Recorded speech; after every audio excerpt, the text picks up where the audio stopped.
What a weekend. What a season. Happy to have you with us in College Football Live. I'm Wendy Nix, and here with us, the man of the hour, certainly the man of the hour in Knoxville, Tennessee kicker Chase McGrath, who, if you missed it and you didn't just see it, had a pretty good weekend. Chase, first of all, I think my only question to start is, what has the last 48 hours been like? Oh, it's been surreal, honestly. The fan base here we have at Tennessee is second to none. The support they've shown is honestly some of the best I've ever seen. I mean, you saw it at the game on Saturday night, them rushing the field, and you know, it was just really an amazing experience getting to share that with my teammates and the fan base. It was a great night. Chase, did you think it was going in when you kicked it? Yeah, I mean, after I hit it, I thought it was going in, and honestly didn't know till Monday morning when we were watching film that 47 actually got his finger on the ball. You could see the ref kind of behind me do the signal that it was kind of tipped, but yeah, it was wild. Have you had any sleep yet? That's the real question. Yeah, I've been able to get some sleep, but yeah, it definitely was a wild night for sure. Yes, I'm sure it was. Listen, you made a lot of people happy, a lot of Tennessee fans happy. One of them, one of our own, ESPN's Ryan McGee, who was at the game.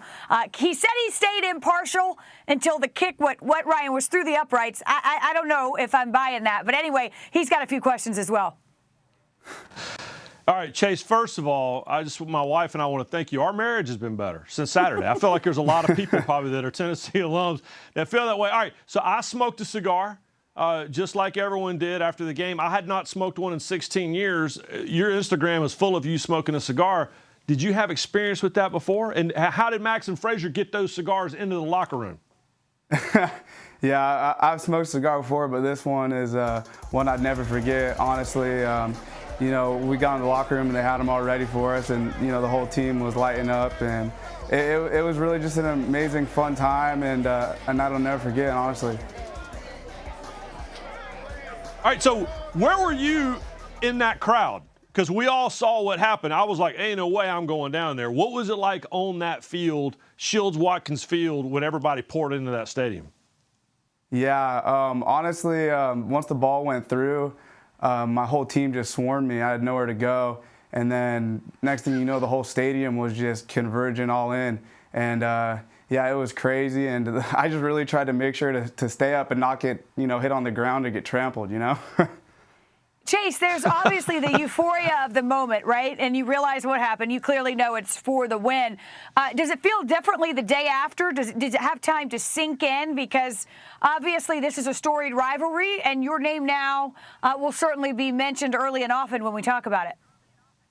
Yeah, honestly, in the moment, it doesn't really hit you what just happened, because we're just doing what we're trained to do out there. My snapper Maddie does an amazing job. My holder Paxton got the ball down, and you know, I had trust in them to do it, and we were just doing what we were trained to do, what we practiced this whole offseason for.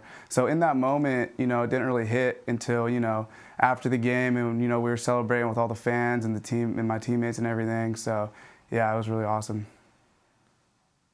All right, so I don't want to question the judgment of our people, Chase, but throwing the goalpost into the river did not feel like the best strategy if you're looking for souvenir. Are you going into the river to get a section of that upright for the house? No, I'm not going to be swimming in the river, but I know some fans did for sure. I saw videos online of them like chopping up bits and parts of it and, you know, having some keepsakes. Unbelievable. Chase, we have to let you go, but give or take, you can round up or down if you'd like. How many text messages did you have when you finally got to your phone after this game? I don't even know, hundreds. I'm still getting through some of them, so all the support, I really appreciate it. I don't doubt that you are. Congratulations. I know there's a lot of Tennessee football left to be played, and we look forward to watching. We appreciate you being here. Absolutely. Thank you for having me.